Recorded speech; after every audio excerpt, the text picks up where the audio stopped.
All right, I thought it was good Tuesday practice. It was hot, right? We were working, getting dusting that Saturday office, and I thought it was a good day. Guys working hard, the right mindset. So can't go back now. Go correct the film and go. Questions? Yeah, now that y'all have had like a weekend to kind of look over the game film, just what are some things you kind of really liked, and what are some things this team can still improve on? It's kind of hard because it's hard to even remember. I went back this morning and watched some of the game again to kind of look at some things. I was like, man, it feels like an eternity ago. So it's hard to pinpoint a couple of things. Obviously, I thought we executed well at times on both sides of the ball, especially on defense in the second half, and then offense really the whole game. But it's never as good as you think it is. Like offensively, it's never as good as you think it is. There's a ton to correct and a ton to get better at. But overall, I thought it was a pretty good day. Considering you played for Coach Traylor at Gilmer, and you probably don't know this, but I watched you play. I was in Palestine. That's my first job, and I got to watch you play as a quarterback. How much of a surreal moment is it to be on the opposite sideline of your former teacher? Yeah, it's definitely different for sure. It doesn't really, the week leading up to it, you get the questions and all that, and then you go out on the really pregame warm up. Even then, it's like, all right, you're seeing your buddy, all that kind of good stuff, and then the game hits, and he's like standing across from you, and you're staring at each other, like this is kind of weird, But besides that, obviously, everyone knows how much I care about Coach and the respect that I got for him, his program, and it's not just Jeff either. You know what I'm saying? It's Kurt. All right, it's Coach Lepp. They got tons of guys over there that I played for. So Coach Turner. It's a handful of them.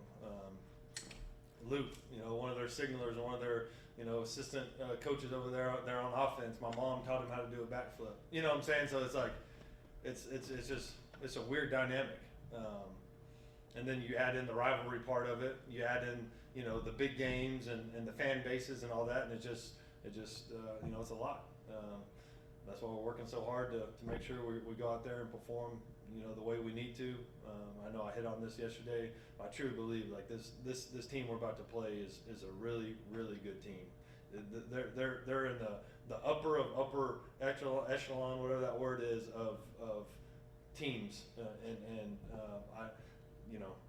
you see what they can do over the years. Like this is a really good team. We got to go and match their intensity, their physicality. I thought last time when we went there, we didn't match their physicality, and we got to be able to correct that because obviously they played really well at home.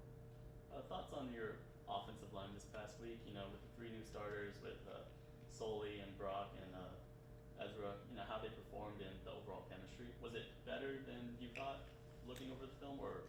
It kind of goes back to what I said. Like it's never as good as you think it is, right? There's a lot of things that we got to correct.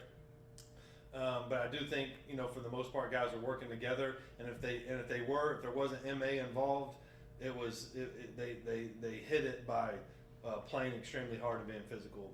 And a lot of times with what we do on offense, you can do that, especially up front in the run game. UTSA had a running back that put up almost 200 yards on A&M. What do you think about him and tries to stop him? Yeah, you can tell he changed his body in the off season. He's faster, he's stronger. They were doing some really cool schemes with him on offense, showing a little bit some new wrinkles. And to rush for 177 yards is one thing, right? To do it against an SEC opponent at their place is another. So we definitely have, we're alert, and he's circled on the depth chart and the game plan, and we know we got to stop him. But it's not just him, right? It's Will Henderson. It's the USC transfer, the Peterson kid. That kid's big. He's physical. Will Henderson won the state. He's from Gilmer High School. We know how fast he is. They put him in the game last year and did some things with him, so we got to know exactly who's in that game, and they're all a little different. But the running back that rushed for all the Robert Henry, that dude can go. He's different. Coach, coming off what Brad did in this game in his first start, what do you stress to him this week? Just go do it again. You don't have to be somebody you're not. Go out there and do exactly what your coach will do on every play. and let the guys around you do the work. Coach, Craig Royal Jr. is not someone we've really talked about so far, but it sounds like the other night he had a pretty decent game. Yeah. Are we going to see more of him going forward, and how is he as a player in your eyes? Yeah, Craig has been awesome. Obviously, he got a little bit of a late start, this spring. JUCO kid. I believe he was a walk-on at one point as a JUCO player, earned a scholarship there. And I remember just seeing him on Twitter and watching his film, calling those guys over there. They said, the first thing they said, man, great kid. He's from Texas, great family, brought him on a visit. He's got great length. He's got great strength. He's fast. He's long. He kind of fits the mold of those corners that we're looking for. And man, he's just been awesome. He really has. He's really put in the work this offseason. He's one of those guys you want like walking out of the bus first. He definitely looks the part, and just a great kid, always smiling. So yeah, we're gonna play him as much as we can. Knowing how last year's game went, and just like the nature of this rivalry between Texas A&M and UTSA, I guess, how do you prepare the team when y'all going to Alabama? Y'all don't get caught flat-footed like UTSA did against y'all last year. Yeah, I mean, I think you got to go out there and just worry about yourself, the discipline, the execution, your mindset. Eat, sleep, hydrate throughout the week. You can't worry about all the external stuff. You got to control what you can control, and I felt like they did a good job of that today.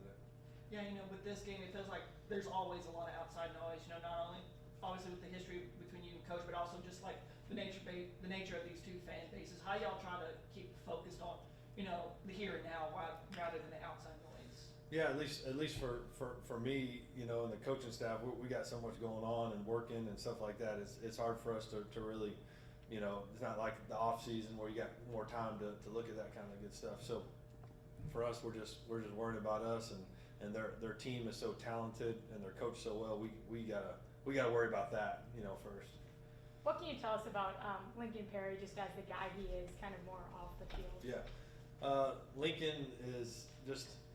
It's like I thought he was like when I first got here, like he was trying to trick me or something. You know what I'm saying? Like, but that's just who he is. He's just a great kid and just an unbelievable person. That crew they got over there at Ladybug Road is man, it's just a great crew. Him and Blake and Bo and I think Rooster's over there now. That's the long snapper.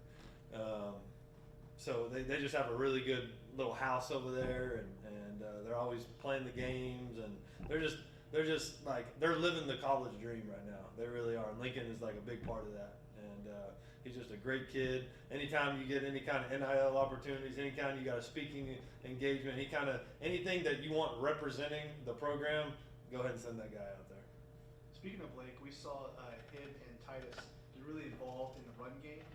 It doesn't show up on the stat sheet. Yeah. Can you talk about how important your tight ends are to really, especially when you're pulling them across? Yeah, for sure. Yeah, it's a big deal, and the team we're about to play runs a ton of 12 personnel, and their tight ends are probably the best in the country. So we got to be able to match that, and that's a big part of our offense. And it's taken us a couple of years to kind of get to that. And it's not necessarily we just planned it that way. Obviously you're just recruiting, trying to recruit the best players possible, and then eventually, you get guys to stay and you get guys to develop, and you got a pretty good tight end room. A guy like Ty Stain, you probably didn't get enough, love, and you probably didn't play enough. We got to get him in the game. That guy is really, really talented. Same with Jake Simpson. So, we got to continue to find unique ways to get him on, and it's always a game by game, deal. Like they were a little bit different. Outfit, so it allowed us to do some of those things. So, every week's going to be a little different on personnel, and every week's going to be a little different on scheme and game plan. You got to, figure out what that looks like, running back wise, receiver wise, tight end wise. But those guys have the right mindset. They're a very sound, very disciplined. They're not emotional. They just go out there and do their job day after day after day, and so that makes you feel good as a coach. You trust them. The rise of your program as well as UTSA's, what do you feel like that's done for the state of Texas? I hope it just allowed us to get in the Pac-12. I know that. So I hope it just continues to, because they're a really good program. We feel like we're a really good program, and same thing with the SMU's of the world with it going to the playoff last year. That's huge for the state of Texas, and those guys do a great job. So unless we play one of them, I'm always rooting for them. It's going to be a wild environment this weekend, as we've seen in this series before. You do anything extra in practice, specifically for Brad Jackson being a second start? Pretty crazy environment. Do anything extra in practice? Yeah, it's definitely be a crazy environment. It's going to be loud. We're getting the crowd noise going. All the stuff that you do when you play, somewhere like that in an environment like that. So I think there's only so much you can do. I think it just comes down to knowing exactly what you're doing and being able to play fast and be able to think clearly and got to be able to protect them in the pocket and things like that. So. We're doing everything we can, but some of those things you can't replicate in practice. Do you think you'll see UTSA in the Pac-12 one day? I don't know. Going into year 3 of this rivalry, just what have you seen? How this rivalry's kind of grown from when you first started it? It was something that maybe you got talked about a little bit, and then obviously I think me and Coach Traylor's dynamic, year 1 probably added to it, and then we beat Baylor, so that kind of put a lot of eyes on it. I think it's getting bigger and all that, but it's crazy to me this game's not on ESPN 1.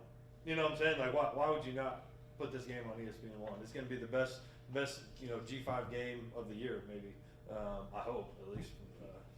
Those guys are good, but as far as rivalries and the dynamics and the back and forth the last 2 years, that kind of blows my mind. Coach Kinne, I want to ask you about Tyler Robles. A lot of people are talking about the performance for Brad Jackson and Bo Sparks last week, but you don't really hear a lot about the kicker. And look at the stat sheet: 7 for 7 on extra points, and then he had a field goal in there as well, 24 yards, I believe. So talk a little bit about his performance, and then what if this game this week comes down to a field goal? How confident do you feel?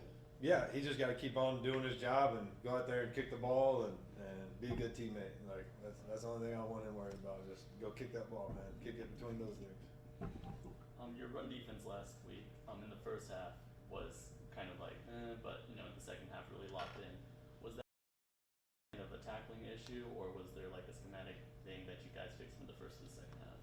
Yeah, I think tackling had to do with a big part of it, and obviously, we got to get better in all areas. It's not just tackling. It's not just scheme. Usually, when that happens, it's a combination of things, combination of inexperience, the game going fast, and all that. So I think their adrenaline was going through the roof. That you got to calm down and breathe and go execute.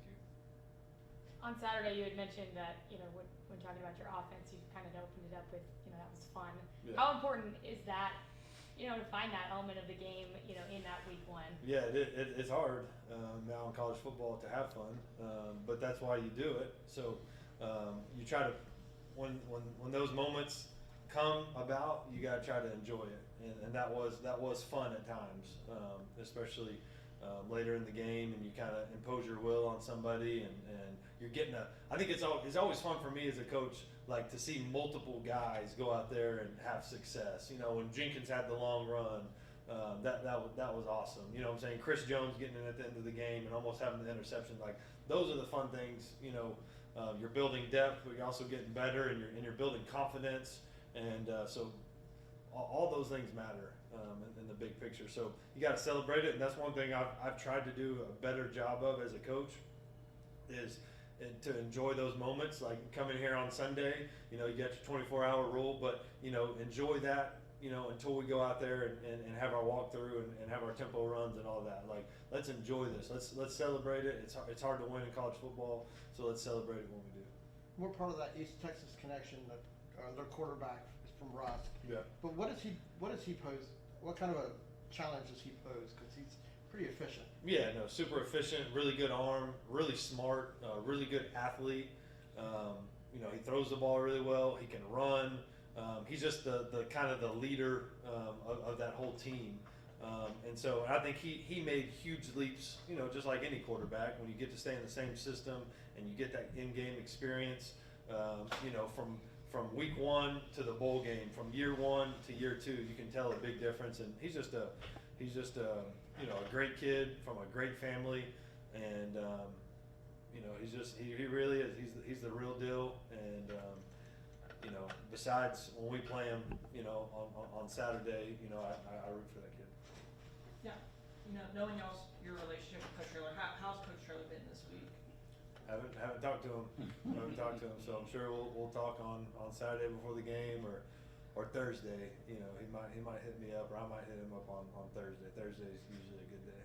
You know, Coach was talking the other day about, you know, y'all getting beat by y'all last year pretty badly. He was like, that better intensify something. Are you preparing for like a team that might, you know, be looking for a certain amount of revenge from being embarrassed last year?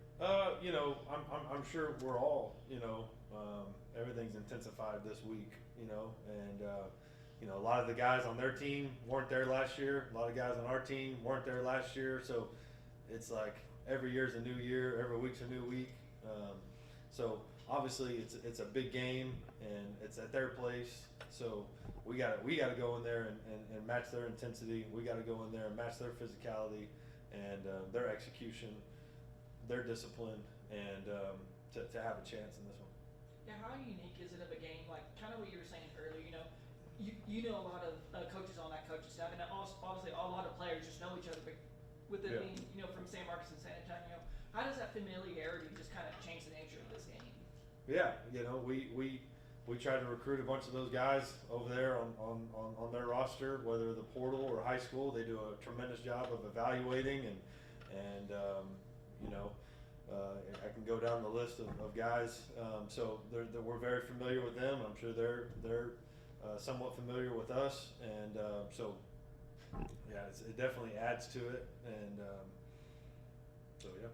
Saw Joe Landry go down. Yeah. Is he okay? Is he gonna play this week? Yeah, we'll see on him. See how long he's out, but I would expect him to be out this week. Tries more too. Yeah.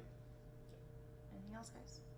One quick question, because the closeness in both schools and stuff like that, and seeing the crowd that you had this week and the energy that surrounds this program, do you expect a good UTSA crowd down there this weekend? Good UTSA I mean, crowd or good? Texas State crowd. I'm sorry. Oh yeah, I expect a good Texas State crowd, and you know, I was at the game last time, and there's a lot of rumors and myths out there. There was a lot of Texas State. There was a lot of maroon in that dome, and I expect it to be even more this year. Thanks. Thank you. Thanks, Coach. Thank you, Coach.